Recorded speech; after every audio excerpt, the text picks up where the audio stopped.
Good afternoon. First of all, on behalf of Detroit Public Schools teachers and staff, I want to thank Judge Rhodes for opting to include an internal academic person on your transition team. I also want to thank Golightly Education Center for hosting us here. It is a joy to be back at a building I attended as a student, so thank you for welcoming us this afternoon. As the interim superintendent for Detroit Public Schools, my main objective will be to provide a focus on coordinated academic leadership. This is critical as we move toward becoming a well-aligned, high-functioning system that exists for the sole purpose of providing a high-quality, equitable learning experience for all of our students.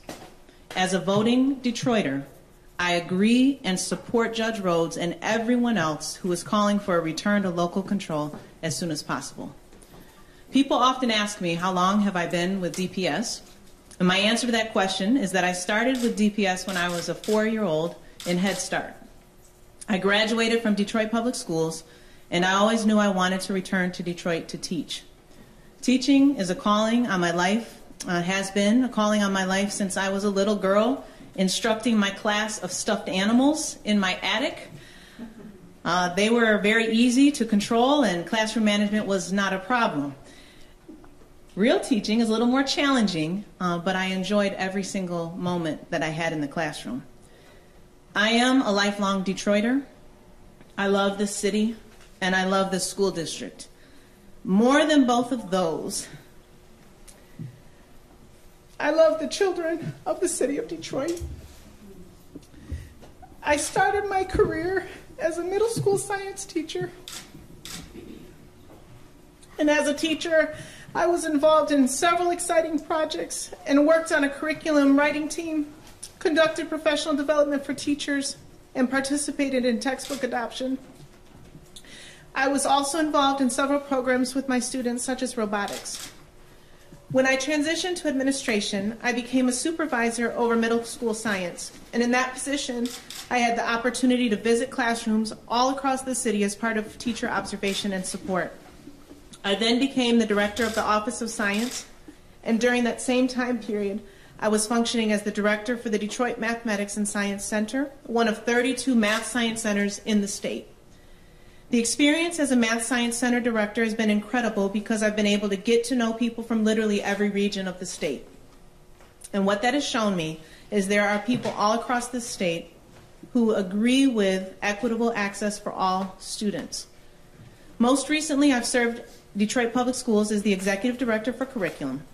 And additionally, I am the Title I manager for DPS's Detroit Children's Museum and DPS's Camp Burt Shirley, which are two informal educational experiences that are owned by Detroit Public Schools.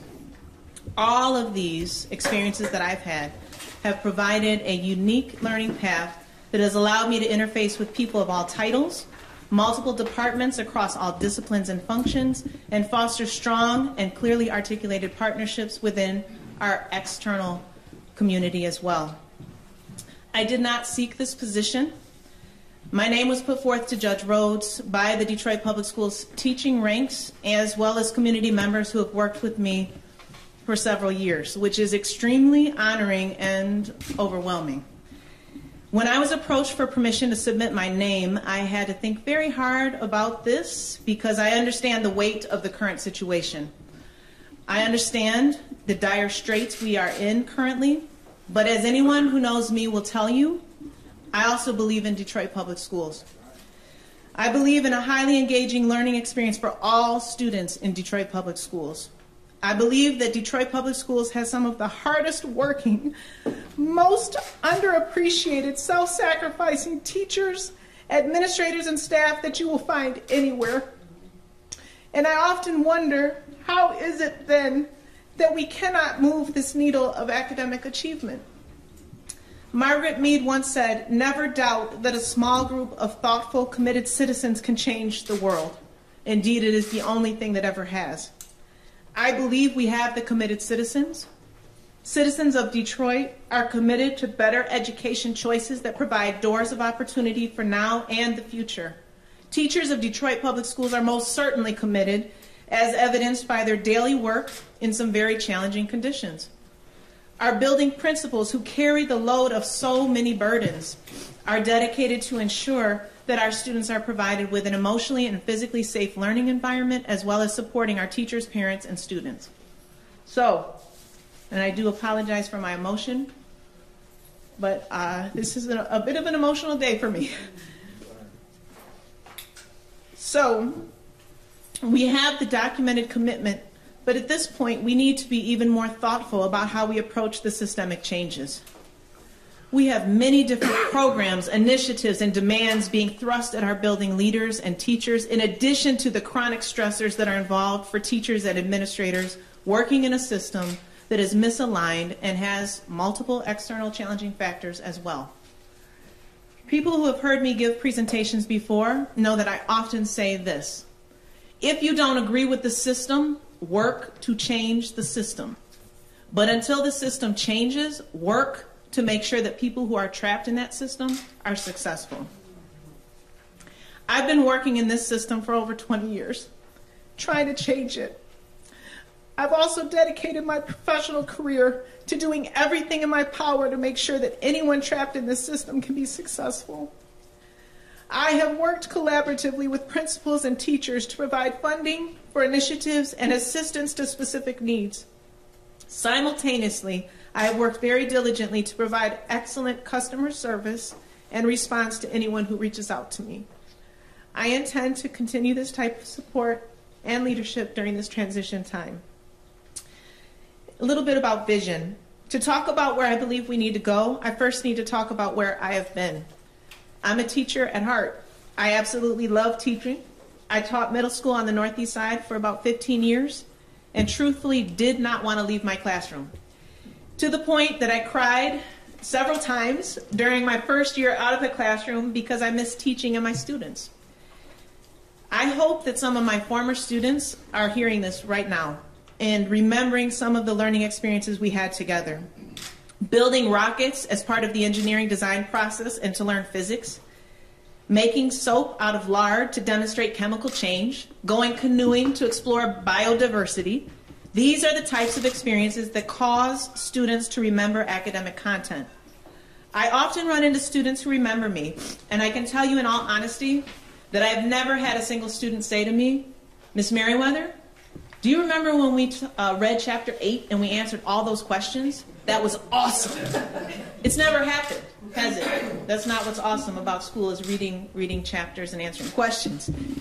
Reading is important, but reading in isolation of discourse, experience, inquiry, discovery, comprehension, and analysis leaves a gap. I believe in project-based learning. I believe in cross-curricular instruction. I believe in providing students alternate ways to learn as well as express what they've learned. Challenge with these ideologies often can be class size, emotional and behavioral issues, and the variance of proficiency levels within one classroom. For example, a teacher might have a class that ranges from grade 2 to grade 11 in terms of reading proficiency. For parents out there, when you have 2 children that learn differently, you understand that as a challenge. Imagine having a class of 25, 35, or 42. I say all of this to set the stage. Recreation as opposed to restoration.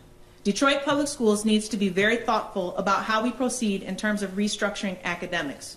We have restructured the organization. Our expenses are now less than our income, but for the debt, which means we would have been profitable this year, but for the debt. This is a vast improvement and needs to be acknowledged. However, now the real work of academic reform must be addressed. If we are right-sized and operating in a profit instead of a loss, we are still at a deficit if our students are not proficient. This is unacceptable, and please understand that the teachers and administrators of Detroit Public Schools agree that this is unacceptable, and we work very, very hard every day to address these inconsistencies. I mention recreation as opposed to restoration because, in all honesty, we don't want to return to what was when we have the possibility of creating something better. In order to move the district forward, there must be a coordinated effort and focus around the following items: culture and climate, unapologetic focus on standards-based academics with principals as the instructional leaders and all other departments supporting academics, early literacy, even possibly working with hospitals as children are going home to work with literacy at that early stage, Consideration of alternative learning environments and opportunities to meet the needs of more students. Focus on career and college readiness. Family connections. Let me say this. Families are a child's first and most consistent teacher through the course of their life, and DPS must do a better job of connecting with our families and providing access to resources. High leverage partnerships and meaningful collaborations. Historically, we have many people and organizations who have offered to partner with Detroit Public Schools, and we appreciate your intentions and we need your support. We do. However, when the offer for support takes us away from or is in direct conflict with our academic goals, the questions must be asked. One, is this really help? And two, are you being a good partner? Is this a good partnership? One of my favorite quotes related to this topic is, do nothing about me without me. And I think if we have more conversations about how partnerships can benefit our children academically, we can all feel good about what's been done when the project is complete. Additionally, I plan to visit all 97 schools within the last quarter, and I am not visiting for a special program or to sit in a little room or a press conference. Today we have a press conference, but that's not why I'm going to the 97 schools. I want to be in classrooms with teachers and students. I want to see what they see, hear what they hear, and experience what they experience. We need to be about the work of teaching and learning, not about pomp and circumstance, titles, or presentations. Judge Rhodes has expressed interest in accompanying me on as many visits as possible, and I appreciate that. Finally, let me end by saying thank you. Thank you to the parents of Detroit Public Schools who trust us with those that are most valuable to you, your children, on a daily basis.